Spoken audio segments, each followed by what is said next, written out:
and welcome to this latest edition of Marlo Meets. Today I'm really excited to have a chat with Chris and Rose from Expect the Best. And so I am just going to invite them to join. Give me one little minute, please. There we go. Waiting, ready and waiting to come on and have this conversation. Hi! Ah, There you both are. How are you doing? Good, thanks. we are good. We're both teaching this morning and rushed back home to Rose's, and I'm back teaching this afternoon. So, very busy day. Oh, wow. Well, thanks for making time for this. That's No okay. worries. Thank you for having us. Yeah, hi, Rose. It's nice to meet you because we haven't met before. Yes, lovely to have like emails, but nothing. So where are you both today? We are mainly based down in Clapham, so we both nanny down here, and we both teach at a school down here as well. Kind of doing like one-to-one support and stuff, and then we kind of base ourselves. I mean, we're all over. We just had a client in Australia. Oh, wow. So we do all over the world client-wise, but we base ourselves mainly in Clapham because that's where we kind of both work and stuff. So yeah. Okay. Although on Friday I'm based in Crouch End. Woohoo. Yeah, big up to North London. That's me. Ooh. So for those who don't know, and I don't think I know the full story actually, tell me a bit about Expect the Best and how you guys met and how you put your business together. I love talking about this. It's my favourite. You take it away, Chris. We met at a play group. So I was nannying for twins, boy-girl twins, who Rose has now been their nanny for 5 years. When Okay. third child, second pregnancy, sorry. And we met at a crowded play group, probably both our children that we're looking after going through the testing twos, screaming, and Rose asked me if I needed a cup of tea. And I was like,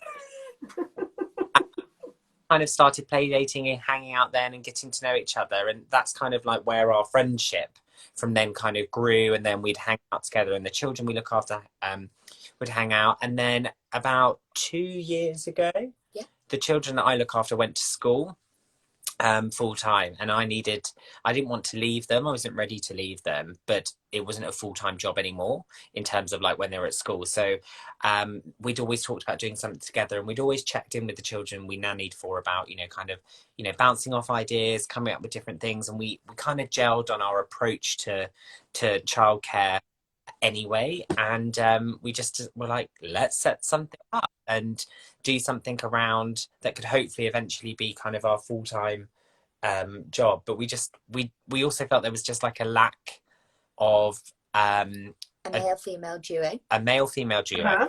who are giving advice that it's all about rooted in confidence for parents. Don't we can easily go in and be like, right, this is what you need to do, 3 nights, bang. That's not what we like to do. The reason it kind of from a distance is because we want to teach the parents the tools themselves and how it fits into their family and what works for them, because each family is completely different. And most of the time, I mean, actually all of the time, the families we work with, they're already doing it. They know how to do it, don't they? It's just about getting people in touch with their instincts and feeling confident in what works for them. And I think that was another thing that, like, from our friendship, I having that confidence together to say, do you know what, I'm really struggling with this. How do you what do you think?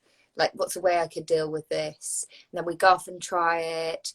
And after so many years of doing it ourselves, and also just, being real about the fact that we're not supposed, we are trained, but everybody, parents they're not trained to be parents. No. And you don't Yeah. know everything. I think, it's such a balance between, trusting your parental instinct, and then learning as well as finding things that you're like, oh, okay, actually that really fits in with what we believe in, and I'd like to put that into practice, and I would like a bit more information about that and how to do that. And I think parenting should be a collaboration, and it takes a team anyway. And so why kind of come to, you know, a professional that's, you know, you have to have a learn to drive. I'm not saying like parenting should be licensed or anything like that, because, but like you say, you know, I'm sure you may have had the same feelings. You have your child in the hospital, like, right, go home, and then you're, oh, like, how are you supposed to know what to do? We train to do our jobs, and learn skills, train to be a parent. And so we wanted to offer something that felt like home, that's friendly, and that's rooted in confidence. And we're very happy when people, you know, say to us that doesn't work, we'll find the right route. And we, you know, really pride ourselves. We're so non-judgmental. We've heard absolutely everything. Yeah. And parents are really worried about telling us stuff. And we're like, tell us the truth. We've heard it before. We've probably felt that way as well. Yeah. So we're really honest, so we put our honesty out there and share stories, and I think it's that helps so important to say, you know, this morning I had a really tough morning where I had to take so many deep breaths because I was feeling really frustrated myself. I couldn't, you know, I couldn't achieve what I wanted to achieve in that moment. And I think sometimes people just need to hear, you know what, it's okay to feel like that. Yeah. Like, it's not going to be perfect. Fine. But that's kind of, yeah. It's kind of how we came together, really. Sorry, that was a long-winded version. And we look it was perfect. All of the time. We always think that people look as a bless her. She doesn't know he's gay. So it sounds like it was really this recognition that, exactly as you said, people have kids, you know, you read the books or you go to the classes, but then you're kind of left to it with very little idea about what you're doing. And so families can come to you, I guess, about anything, right? How does it work? So we kind of offer a range of different packages. You work with clients privately, so it can be pre-baby if you want to know like how to prepare and what you need and get some advice. And then when baby's here, so anything from breastfeeding, sleep. You know, we do a lot of potty training. Training. Might be calling you for that soon, actually. Noted. And so we do. That's what we're here for. People contact us, and then we always offer a free initial call because it's really good to discuss, and then there's no obligation to kind of book, and then from then on we'll go away and make a plan. I mean, we're actually currently in the process of taking a lot of stuff online, like we're starting to build webinars so people can download our content a lot easier and read it at their own time. But yeah, we're so flexible with what we offer as well. Yeah, and I think, you know, we get a lot of clients who go through our website and send us an email that way, and then a lot who contact us on Instagram, and then we move that and set up an initial call for them. And, you know, we always say to each other that no matter what has been said in the initial like email, we go into it with a totally open mind, because I think it's really important to hear exactly what they've got to say and what makes them tick, and what those kind of sessions are. Is that 15 to 20 minutes? I mean, you can when do we stick to that time? I know, sometimes I'm there for an hour. It's like, because we never kind of need some. So yeah, that's kind of how people come to us, and then we write them a plan. And then we help them action that plan. Some people choose to take the plan away and just do it themselves. Others like tag on like some email check-ins. So we'll do like 5 email check-ins. We haven't done it since lockdown, but we offer like WhatsApp packages. So where they have us on a WhatsApp group. Which is really, we find that's the best one for tackling like sort of baby sleep. Yeah. That sort of stuff, getting them into a routine, because that's something that I think changes quite a lot. As you know, in a whole month, you go from, you can make some big transitions within that month. And so I think lots of people find it helpful. It was something that we had to put on the sideline whilst we were full-time homeschooling for as well. So it's that's something that we will open back up again pretty soon, I think. And yeah, it's a good offering. And then we do lots of stuff as well on emotion coaching and emotion children, and you know, lots of stuff on separation anxiety with children, and kind of, you know, I mean, like feeding into one of the questions you asked, a lot of it that we've seen a real rise in that after lockdown and coming out. Yes. From as young as, 18 months, people are contacting us asking for like, how do I settle them back to nursery or back to life? And so that's something that comes up quite a lot as well. I mean, that's the scary thing around.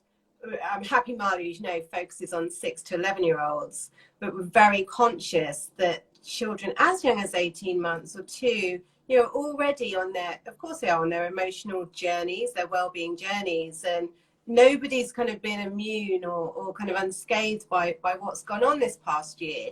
So I did want to ask, what in the areas of your work and with some of the families that you're helping, what have your kind of main observations been from this past year in terms of children and their emotional well-being?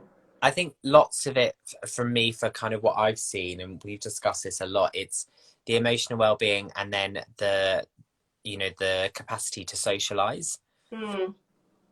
That's been a real big thing. So I've either seen children kind of be really sensitive, who are sensitive anyway, but explode a bit more and be a bit more emotional and things around because they're not seeing enough people, as in like their friends, they're close in their family unit, they're at home with mum, dad, that's it, or mum, dad, nanny, or kind of whatever that bubble is.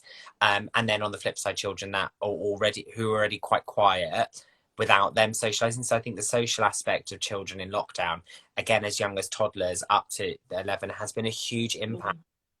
Their ability and their emotions to communicate with other people, and going back out there, seeing them try to, I don't know, like kind of, for an example, be part of a game again. Like they've forgotten how to put themselves in a game, and when someone says, oh no, we're not playing that, they get really emotional about it and like really hurt and upset because actually they've been able to do kind of what they wanted to. So that's been a really big thing I've kind of noticed. Yeah, absolutely. And I think a lot of it is also that parents are feeling that sort of social anxiety of what's my child missed out on, and what have we all missed out on together as a family, and then you sort of want to throw yourself back into it, but then it's like, whoa, that is really overwhelming. And the parent as well. I think it's a whole thing where everybody in the family has been affected in different ways, and then how they interact with each other, and that is also and their parents as well. Then also, I mean, this anyway, like Rebecca, that the whole guilt around parenting, it's still been there through lockdown, but soon back out into the world again, and the judgment, what, oh, you're not scream and shout like that, well, no, like it's all of those emotions as well coming up and bubbling up. And I think a lot of children feel like adults angry, but as we all, as Rose always says, and we always say, anger isn't necessarily there's always an emotion to back up that anger that goes the problem is they don't understand. Even like 6-year-olds, they have no idea. They're still working out their emotions at the moment at this age and growing with them. So to have this is so confusing for them because they feel frustrated and angry, but they don't realize that it's with the pandemic, and they don't understand that it's that, and why we've had to be away and stuff, and they might have some understanding, but that's only going to last a couple of weeks. They just don't get why they can't see their friends, they can't see their grandparents. Because we've explained it to them enough, and then we're emotional and upset as well. So it's all a bit of a ticking time bomb. Yeah, absolutely. And I think we often get triggered by the reactions. Our own emotions get triggered by the reactions and emotional reactions that we see from our children, and I think when you're in such a confined space, that we have been for so long, and now it's fantastic that we're able to get outside and do all of those things together, but it's also a transition, and like any transition, it has to be slow done and steady. and done at the pace that fits the child and fits you as a family, because that's just it. We're still in it, things are opening up more, thank goodness, and we're able to be outside, and the weather's kind of playing ball some of the time.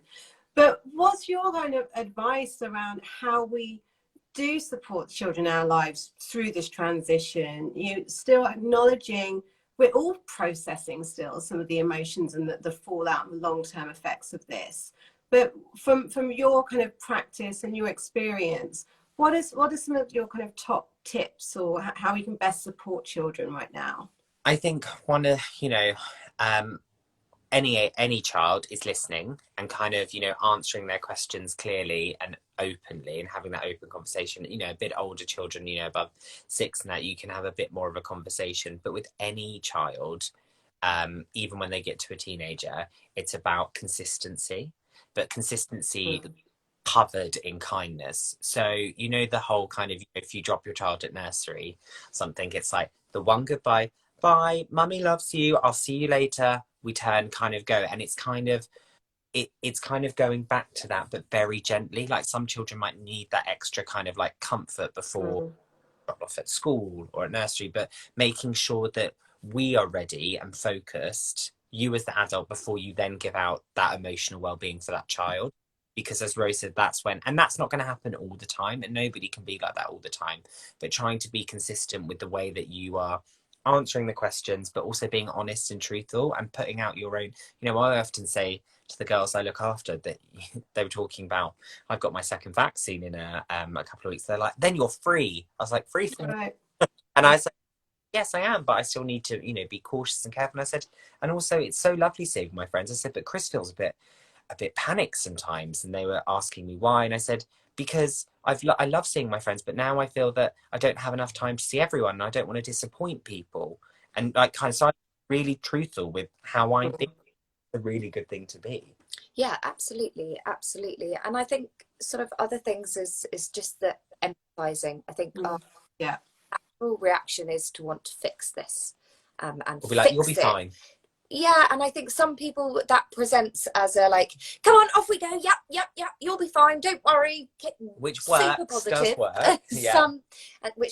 Some children respond really well to, and then others need a bit of a gentler approach. And I think, it is our natural reaction to fix things, particularly for our children, because, it's programmed into us. They need us, we provide for them. Yeah. I must make this better. And I think, we all have to take a moment. Okay, what am I trying to fix? Is it necessary for me to, be stepping in this moment? Or can I actually, instead of, offering a solution, just empathizing? Yeah. And just saying, and I think it's perfectly acceptable for adults to say to the children, I totally understand how you feel, and I'm here, and if you want a hug, and I understand, but I'm also, if you would like to take your time to have a bit of space, then you must also do that. And I think, as we go out more, I think, it's just about maybe keeping those meetings a bit shorter than perhaps you ideally would want to, and then building up to that and seeing, are we seeing a pattern of behavior here where we are slowly, that actually you get to a point and then it starts to become a bit disruptive. Does the behavior start to become a bit disruptive? Are we seeing more tantrums? When we get home, are we seeing really emotional responses to things that would normally be okay? Yeah. Okay, well, that may be signaling to me I need to just scale back what we're doing, and we'll do it a bit slower. And, sometimes that doesn't even need to be said to the children. It's just about acknowledging that to yourself and thinking, okay, you know what, perhaps we did a little bit too much today. When they're a bit older, absolutely acknowledging and helping that to them. But I think as well,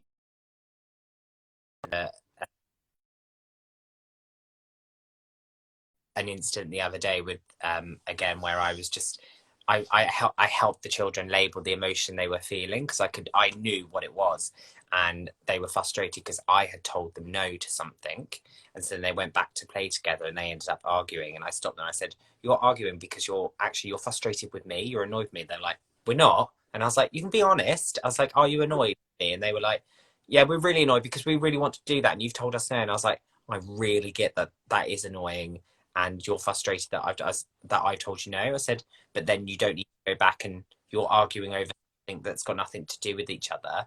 and now look what's happening here, and kind of, you know, only when you've got time to kind of really pick those things apart, come up with a solution together, and try and keep it calm. But, you know, children and adults, we're all emotional and all like. Well, exactly. We're all just different ages, aren't we? I often think that we're all human beings in different ages. And listening to you speak then about the kind of empathy, or it's almost like treating children with the same respect as you would other adults, right? And taking that time to have conversations, to unpick what's just gone on. And I guess it's also okay for, as the parent, as the adult, to say, I got it wrong sometimes, right? Absolutely. I think the more you do that, it's great. And I think also, just from, you know, you've hit the nail on the head, and we say this as well, you know, when we're doing behavior things, or when we're doing things with babies, even babies that sleep, and they're like, they're not sleeping, they've just been really ratty all day. Sometimes we all have an off day, and you've got to accept that. And it's about managing your expectations in that situation. If you know they've got out of bed the wrong side, and it's just going to be one of those mornings, just lower your expectation of what you want from that child, and set them up to win. You know, if they normally make their own bed and do all of these things, and I'd be like, should I help you make your bed? Oh, let's do it together. Like, manage expectations, and it manage your own expectation. That's probably our top tip, isn't it? With everything we do, is just manage expectations. Yeah, we say it to each other too. Yeah, we say it to, we have to remind each other. And, you know, Rose like, this is just really fun. And I was like, you're not really managing your own expectations. It's good though, it really is, because it means that you go out of a situation, you come back into it thinking, okay, do you know what, yeah, perhaps I wasn't. And I think we were always, that's another thing, sort of going back to what we were saying right at the beginning, that was another thing that we were really good at doing to each other, just noticing and saying, I feel like I shouldn't have entered into that battle, what do you think? And just like, and well, even silly things that manage, you know, Rose, you know, the children have, you know, when they're in that testing too, I was like, you know, girls have just like argued all day. I feel like I've said no all day, and now I've got to cook this dinner and that. And she's like, give them beans on toast. Why are you like trying to make, you know, a cordon bleu meal for them? She's like, you're all knackered. Give them toast for dinner. And I'm like, oh yeah, that would take a lot of stress away from the rest. It's little boiled egg. You know, it just, I think we're just always like, we've always got to be 110%, and we don't have to be. And I think then we have more reserves for when we need to. Like, we can just be here and smiley and happy, but I think we're all expected to be here for our children. We're allowed to.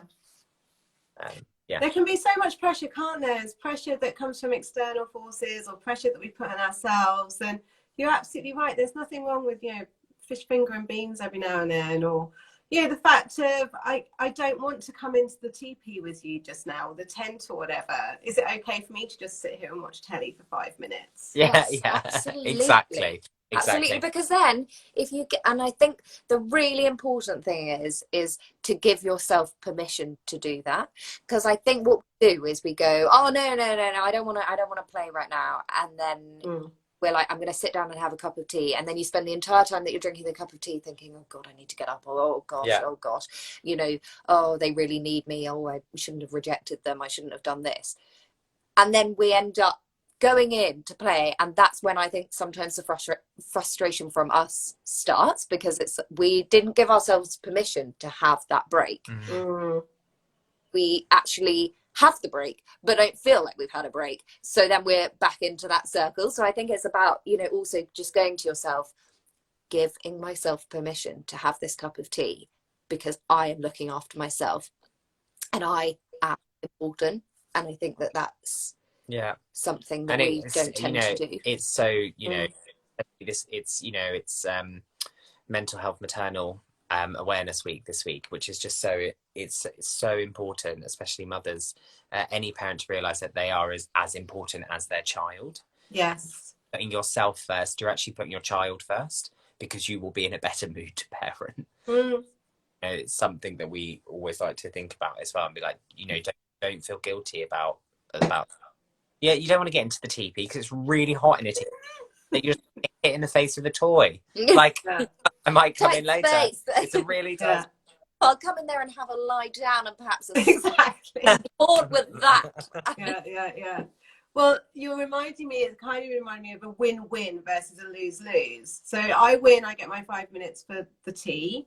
and then you win because you've got I actually want to be here with you in this time, rather than, you know, you're just getting the worst of me in both situations as the alternative.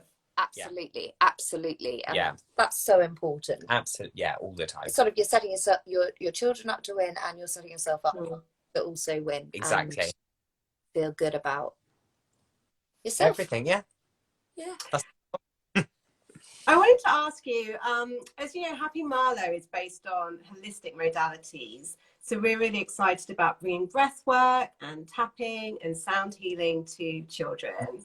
Yes. What's your view on these kind of holistic approaches, and do you use any of them with the children and families you work with?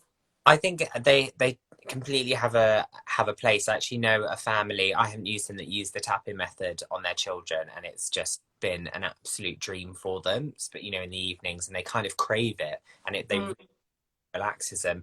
I do a lot of breath work with children that I work for. Yes. And working, you know, calming, and like we do a lot of like 1, 2, 3, 4, like going up and down your fingers, and just learning to take that breath and taking yourself out of a situation as well when you know you're going to get frustrated. Or sometimes it's okay to be frustrated, and we mirror that to the children all the time. Like I will take breaths and be like, I'm just going to take a couple of minutes just to breathe, and I actually just started meditation with one of the girls that I look after, just a couple of minutes, just to kind of help center.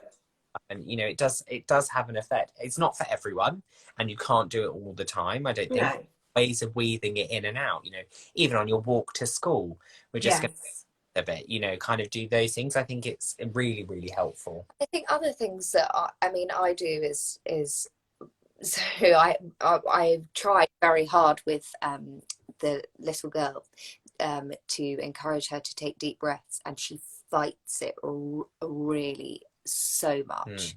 But she almost like, she likes that kind of like she almost like kind of like forces it. And so like one thing that she responded really well to was actually just counting, and just like sitting there, and we just count to 10, and I say to her, instead of I say that this is us letting our brain calm down. So that, because our biggest thing is, you know, that we always encourage parents to not communicate with your child or negotiate in that heightened emotion state. We need to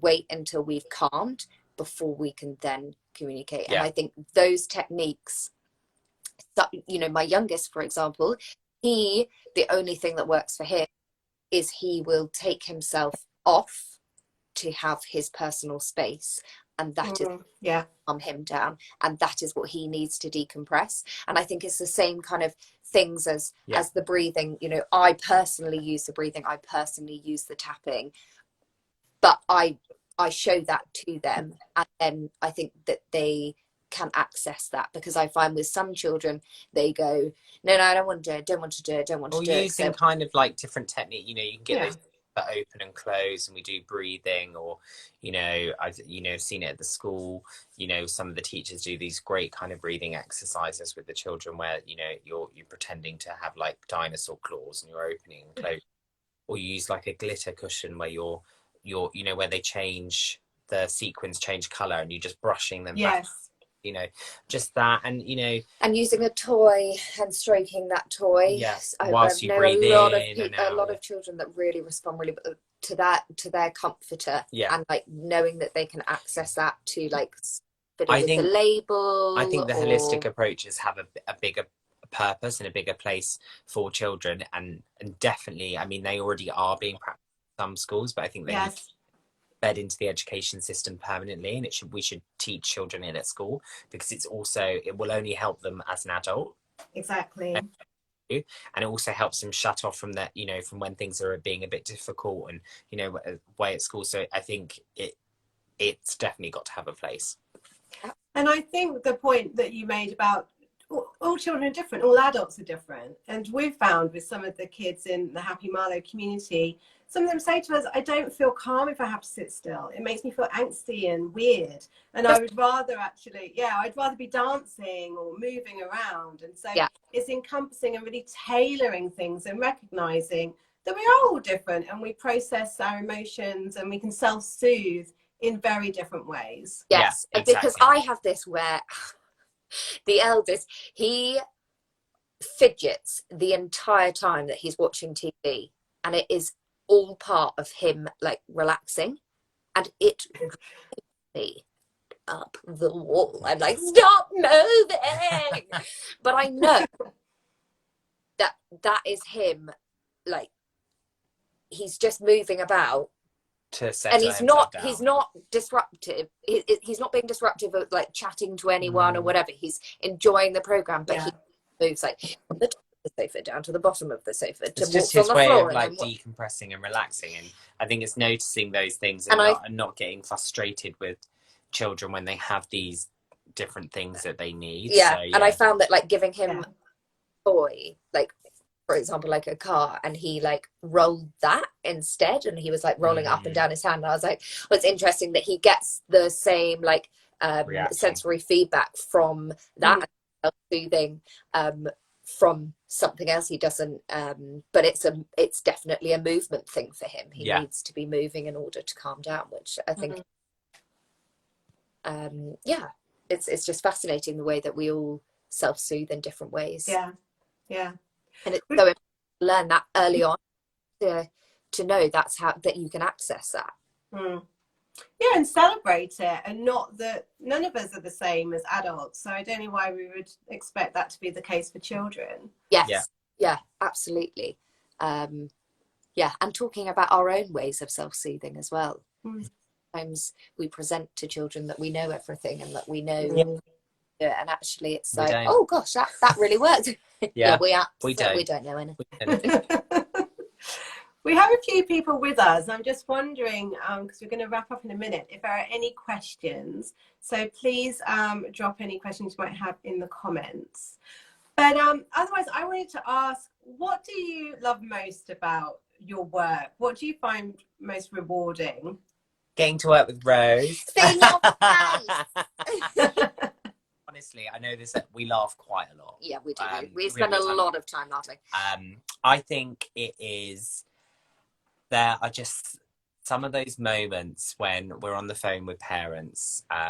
Particularly new mums, first time parents in general, and we're like, we always want mum and dad as much as we can, or dad and dad, mum and mum, and they're talking to us, and at the end of it, we're like, but you're doing it all.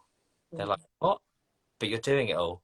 And you can hear their brain tick and their attitude change. They're like, oh, I know. It just instilling that confidence. I never get old. It makes me, I get off the phone and I call Rose. I'm like, they were doing it all. I was like, they don't need us. This is so great. Like I get the phone calls that we have with parents, on the initial calls, where then they don't book because they don't need us. Those are sometimes, and the parents that do need us, it's great working with them as well, because we love like that confidence in as well.